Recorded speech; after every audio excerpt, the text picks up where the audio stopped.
आपको बता दें, सुनीता विलियम्स की घर वापसी का काउंटडाउन खत्म होगा। सुनीता विलियम्स का इंतजार अंतरिक्ष में 286 दिन बिताने के बाद वापसी होगी। स्पेस स्टेशन से धरती की ओर स्पेस एक्स चला है और बुच विल्मोर और 2 अन्य अंतरिक्ष यात्री भी साथ मौजूद हैं। कल शाम तक धरती पर पहुंचने की उम्मीद है। भारतीय मूल की अमेरिकी अंतरिक्ष यात्री सुनीता विलियम्स 9 महीने के लंबे इंतजार के बाद आखिरकार धरती के सफर पर निकल पड़ी हैं।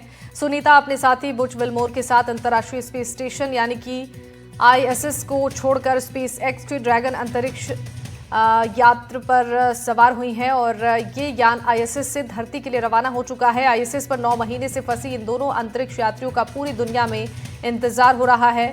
नासा ने एलन मस्क के स्वामित्व वाली स्पेस एक्स के यात्री ड्रैगन 10 क्रू यान को ISS से ऑन डॉकिंग का वीडियो शेयर करते हुए बताया कि वो अपने रास्ते पर हैं। अमेरिका फ्लोरिडा तट के पास उनका स्पेस डाउन होने वाला है और जिसके लिए नासा की तैयारी अब जोरों पर है। नासा ने स्पेस एक्स क्रू 9 के इंटरनेशनल स्पेस स्टेशन से पृथ्वी पर लौटने की लाइव ब्रॉडकास्टिंग शुरू कर दी है। इस सफर में करीब 17 घंटे लगेंगे। नासा की ओर से इस इवेंट का एक अनुमानित शेड्यूल जारी किया गया है जिसमें मौसम के कारण बदलाव भी हो सकता है। सुनीता विलियम्स और बुच विल्मोर का मिशन पिछले साल जून में शुरू हुआ था। महज 8 दिनों के लिए एक टेस्ट फ्लाइट के रूप में ISS पर गए थे, लेकिन बोइंग के स्टारलाइनर स्पेसक्राफ्ट में तकनीकी खराबी आ गई। इस वजह से बोइंग का ये स्पेसक्राफ्ट अंतरिक्ष यात्रियों को सुरक्षित रूप से वापस लाने में सक्षम नहीं था। ऐसे में उनकी यात्रा को बढ़ाकर क्रू 9 मिशन का हिस्सा बना दिया गया।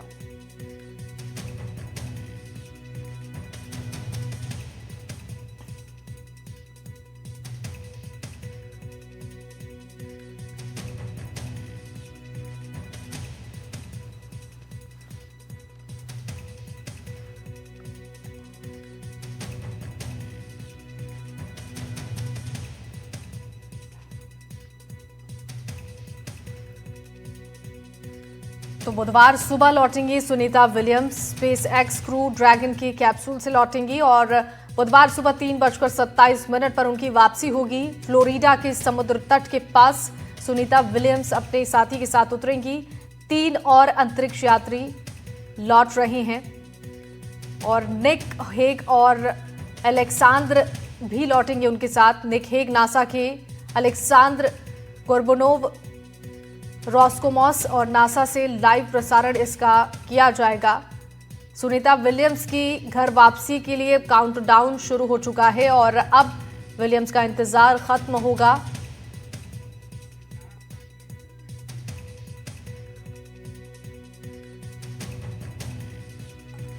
स्पेस साइंटिस्ट अमिताभ पांडे हमारे साथ जुड़ गए हैं। बहुत स्वागत है अमिताभ जी आपका। और आपसे जानना चाहेंगे कि लंबा इंतजार सुनीता विलियम्स का धरती पर किया जा रहा था, अब वो इंतजार कल शाम तक खत्म हो सकता है। कैसी तैयारियां नासा की तरफ से की जा रही हैं, कितना समय और क्या प्रक्रिया होगी? जी हाँ, इसमें ऑलरेडी जो उनका चूंकि कैंसिल इसलिए हुआ था रिटर्न पिछली बार के जो बोइंग का जो अपना जो मिशन था उसमें कुछ प्रॉब्लम्स नजर आई थी, तो इसलिए उसको पोस्टपोन कर दिया गया और फिर ये शेड्यूल यही था कि फरवरी मार्च तक इनको वापस ड्रैगन एक्स में लाया जाएगा। जो स्टार ड्रैगन जो उनका जो स्पेसशिप है जो ले जाता है, कैरी करता है एस्ट्रोनॉट्स को मध्य ले जाता है, तो ऑलरेडी शेड्यूल था उसके हिसाब से ऑलरेडी इसमें अंदर पहुंच चुके हैं और उसका डिऑर्बिट स्टार्ट होगा रात को आज। तो वो सारा तैयारी चेकअप सारे तैयारी है, तो और भी चेकअप होंगे। उसके बाद उनका डिटैच होगा, अभी डिटैच नहीं हुआ है, उसके बाद ही शुरू होगा। बिल्कुल। तो जिस तरीके से अमिताभ जी आपसे ये भी जानना चाहेंगे, स्पेस स्टेशन से धरती की ओर ये स्पेस एक्स चल चुका है, इसकी जानकारी तो मिल रही है। उनके साथ कितने और यात्री मौजूद हैं, किस तरीके से उनकी लैंडिंग को लेकर तैयारियां की जा रही हैं? देखिए, इसमें टोटल 4 एस्ट्रोनॉट्स आ रहे हैं। 2 तो दूसरे जिनको रेगुलर शिफ्ट में आना था। मैक्सिमम की कैपेसिटी 7 की होती है, लेकिन 4 से ज्यादा नहीं ले जाती।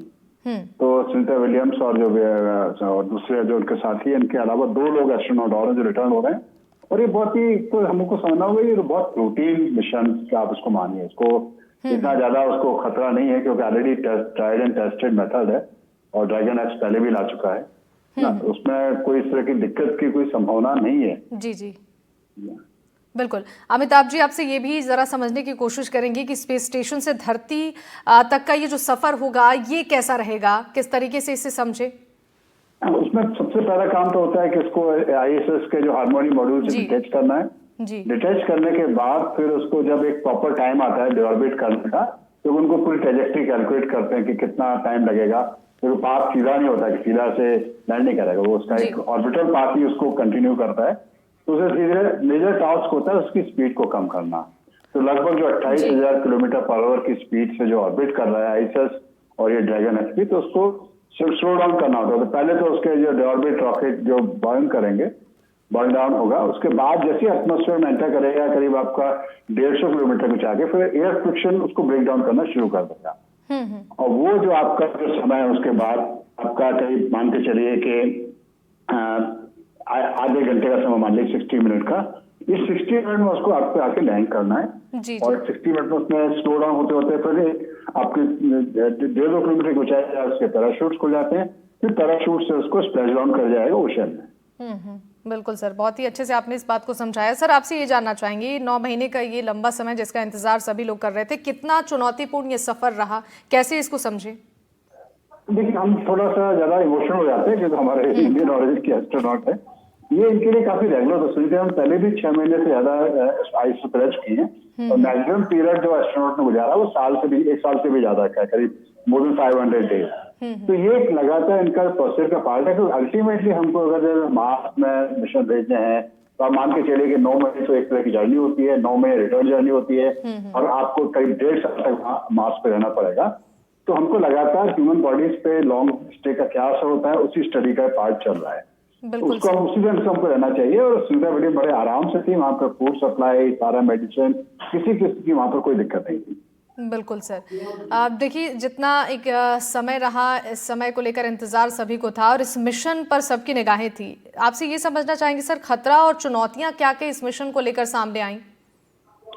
देखिए, चूंकि एक अनएक्सपेक्टेड स्टे था तो एक तो वो फैक्टर था ही अपने आप में, लेकिन स्पेस स्टेशन जो है सभी तरह की रिसर्च, जो खाना, उनके कपड़े, गारमेंट्स और लगातार जो सप्लाई जाती रहती है और लगातार रेस्टोरेंट आते जाते रहते हैं। ऐसा नहीं है कि वहाँ पर स्टैंडर्ड जैसा कहना उसको गलत होगा कि वो स्टैंडर्ड थे वहाँ पर, वो ये एक्सटेंडेड मिशन हो गया। और उसमें नई जानकारियां सामने आएंगी कि जैसे कि हर एस्ट्रोनॉट के ऊपर लंबे स्टे का अलग असर होता है बॉडी के ऊपर। जो जैसे कि बॉडी पे स्ट्रेस आते हैं, माइक्रोग्रेविटी में बॉडी को बोन के डेंसिटी कम होने लगती है, आपका लंग्स पे इफेक्ट पड़ता है, मसल्स कमजोर होने लगती है। तो लगातार एक्सरसाइज करते रहते हैं। तो भी काफी इस तरह की स्टडीज की जरूरत होगी जब परमानेंट स्पेस में स्टेशन बना पाएंगे, जहाँ लोग परमानेंटली स्पेस पर रहे, मून पर रहे या मार्स पर रहे। तो ये सारा उसी स्टडीज का पार्ट है। बिल्कुल सर, आपका बहुत बहुत धन्यवाद सर, अपना कीमती समय NDTV राजस्थान के साथ साझा करने के लिए। तो सुनीता विलियम्स की धरती पर वापसी हो रही है, लेकिन ये प्रक्रिया इतनी आसान नहीं रहने वाली। अंतरिक्ष से धरती का सफर कैसा रहेगा, थोड़ी देर पहले स्पेस दुनिया के जानकार अजय लेले ने NDTV से खास बातचीत की है, सुनिए। अजय लेले साहब हमारे साथ जुड़ रहे हैं DDG IDS से। अजय जी, बहुत बहुत शुक्रिया हमसे जुड़ने के लिए। और इस बात का सभी को, पूरी दुनिया बल्कि एक टकटकी लगाए बैठी है किस तरह से सुनीता विलियम्स और साथ में जो अन्य अंतरिक्ष यात्री हैं वो धरती पर सेफली पहुंच पाएं। इस वक्त यहां पर अनडॉकिंग की प्रक्रिया शुरू हो चुकी है। बताएं थोड़ा विस्तार से, क्या है ये पूरी प्रक्रिया और किस तरह से पूरी ये लैंडिंग संभव होगी फ्लोरिडा में? जैसा आपने देखा कि पहले जब क्रू 10 वहां पर पहुंच गया था इंटरनेशनल स्पेस स्टेशन में, तो उन्होंने डॉकिंग किया था। हाँ। डॉकिंग के बाद भी एक लंबी प्रोसेस होती है, क्योंकि आपको आपका जो डॉकिंग पोजीशन है वहां से एंटर होना होता है इंटरनेशनल स्पेस स्टेशन में। दोनों एरिया से टेम्परेचर, प्रेशर सब कुछ सेम होने चाहिए। तो अब रिवर्स प्रोसेस स्टार्ट होता है, अनडॉकिंग होता है। एक तो थ्रस्टर मोटर्स भी फायर की जाती है, उसके बाद वो यान पृथ्वी की तरफ आने स्टार्ट कर देता है उसका जर्नी। वो जर्नी स्टार्ट होता है, उसके बाद उसमें पैराशूट्स भी रहते हैं।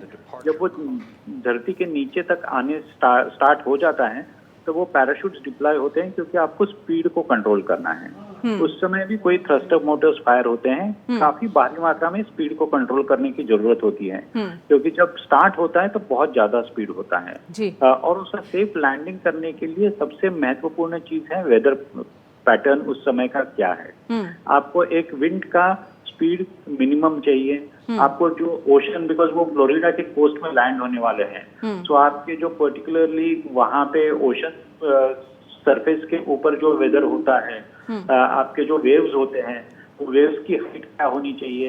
अदरवाइज क्या होगा, वो अगर वेव्स की हाइट बहुत ज्यादा होगी, स्पीड ज्यादा होगा, तो वो यान यहाँ वहां पे चला जाएगा। तो ये सब चीजों को आपको पहले देखना पड़ता है। उनकी रिकवरी 2 मोड से होती है। एक तो इमीडिएटली उनको शिप पे लिया जाता है, और अगर कुछ प्रॉब्लम हो गया तो आपको हेलीकॉप्टर से भी रिकवर करना पड़ता है। तो उस समय के लिए आपको वेदर का हेलीकॉप्टर के लिए भी क्या इम्पैक्ट होगा ये भी देखना पड़ता है। तो बहुत सी कंडीशंस जो है वो वेदर पे डिपेंड करती है अजय जी, यानी कि बिल्कुल बहुत सारी कंडीशंस होती है। आपका क्लाउड कवर क्या है, वहाँ रेनफॉल नहीं होना चाहिए। आपने देखा होगा आसमान में कई बार लाइटिंग होता है, तो वो लाइटिंग एरिया से भी दूर होना चाहिए। तो ये बहुत सारी कंडीशंस उनको देखनी पड़ती है। तो इन कंडीशंस के मद्देनजर सारी सेफ्टी मेजर्स लिए जाते रहे होंगे पहले ही प्रायर। बिल्कुल बिल्कुल, आपके पास पूरा वेदर फोरकास्ट रहता है, और based on that weather forecast ही आप डिसाइड करते हैं कि आप अनडॉकिंग प्रोसेस कब स्टार्ट करेंगे। तो अनडॉकिंग प्रोसेस स्टार्ट करने का भी उनका एक पैटर्न रहता है। और सपोज अनडॉकिंग हो गया और उसके बाद भी आपको कोई दिक्कतें हो गई, वेदर सपोज सडनली खराब हो गया, तो उनके पास काफी समय रहता है। अल्टरनेट लैंडिंग जोन्स भी रहते हैं। ऐसा नहीं है कि अभी फ्लोरिडा कोस्ट पे जहाँ पे उन्होंने डिसाइड किया है वहीं पे लैंड करना पड़ेगा। अगर वेदर में कुछ खराबी आ गई वहाँ पे, तो उनके पास एक अल्टरनेटिव मैकेनिज्म भी होता है। तो इसके मद्देनजर देखते हुए काफी सारी महत्वपूर्ण खबरदारियां ली जाती है। काफी सारा प्रोग्रामिंग होता है। ग्राउंड कंट्रोल कंटिन्यूअसली टच में रहता है, और जब ग्राउंड कंट्रोल पूरा कॉन्फिडेंट है कि ये मिशन ठीक हो जाएगा, उसी के बाद वो अनडॉकिंग की प्रोसेस स्टार्ट कर देते हैं। कितना वक्त लगेगा, एक आम दर्शक जो हमारा समझना चाहे, अब जो उसकी अनडॉकिंग शुरू हुई है धरती पर पहुंचने में, और कितना वक्त लगेगा, और जैसे कि आपने प्रक्रिया तो बता ही दी कि किन कंडीशंस को ध्यान में रखा जाएगा, सारे सेफ्टी मेजर्स लिए जाएंगे। इसी एग्जैक्ट वक्त तो जब उन्होंने मिशन प्लान किया होगा तभी पता चलेगा।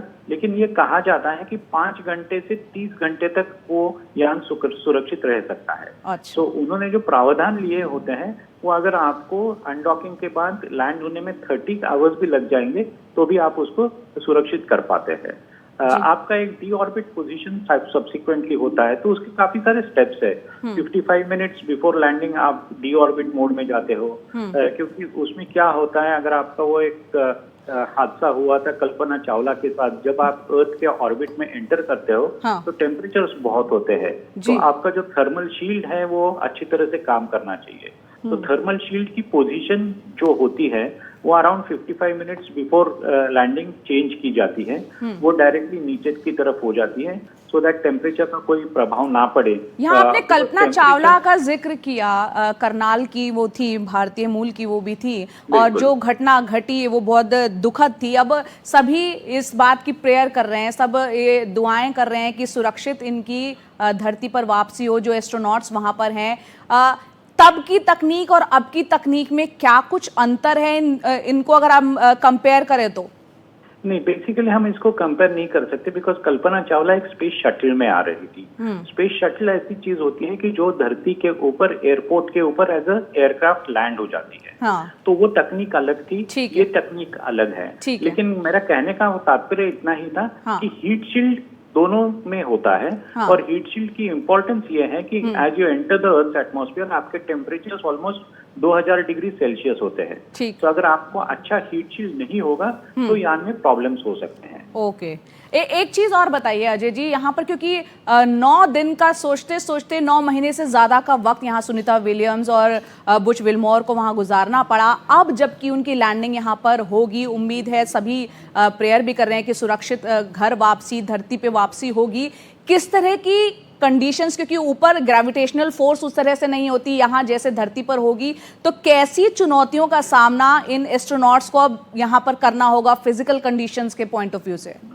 नासा का एक वेल ट्यून्ड प्रोग्राम है हाँ। 45 डेज का उनका एक रिहेबिलिटेशन प्रोग्राम होता है। ठीक है। सो जैसे ही वो धरती पे लैंड हो जाएगी, जैसे ही वो शिप में बेसिकली उनके यान को लिया जाएगा, उसके बाद इमीडिएटली मेडिकल सर्विसेज उनकी ट्रेनिंग स्टार्ट हो जाएगी। हाँ। होता क्या है कि जब आप आसमान में ऊपर जाते हैं, हाँ। तब आपके 3 स्टेजेस होते हैं। एक आपका प्री फ्लाइट स्टेज होता है, आपका एक फ्लाइट स्टेज होता है और आपका एक पोस्ट फ्लाइट स्टेज होता है। सो प्री फ्लाइट स्टेज में पूरा आपका शरीर का तापमान, आपके ब्लड प्रेशर, ये सब पैरामीटर्स जांचे जाते हैं। सो आपका ये 45 दिन का समय इसीलिए लेते हैं क्योंकि आपको प्री फ्लाइट स्टेज में आपकी जो हेल्थ कंडीशन थी उसको आपको वापस लाना है। ये काफी अच्छा प्रोग्राम है। 2000 से नासा इसके ऊपर काम कर रही है। तो ये काफी लोगों को पता है और सुनीता विलियम्स खुद 2 बार ऑलरेडी जा चुकी है, तो उन्हें तो पक्का पता है कि ये कैसा होता है। चलिए अजय जी, बहुत बहुत शुक्रिया, आपने बहुत ही स्पष्ट और सरल तरीके से ये इस नासा के इस पूरे प्रोग्राम के बारे में बताया। और अब सभी इस बात का इंतजार कर रहे हैं सुनीता और साथ में सुनीता विलियम्स के साथ और अन्य जो अंतरिक्ष यात्री हैं वो सुरक्षित वापस धरती लौट आए।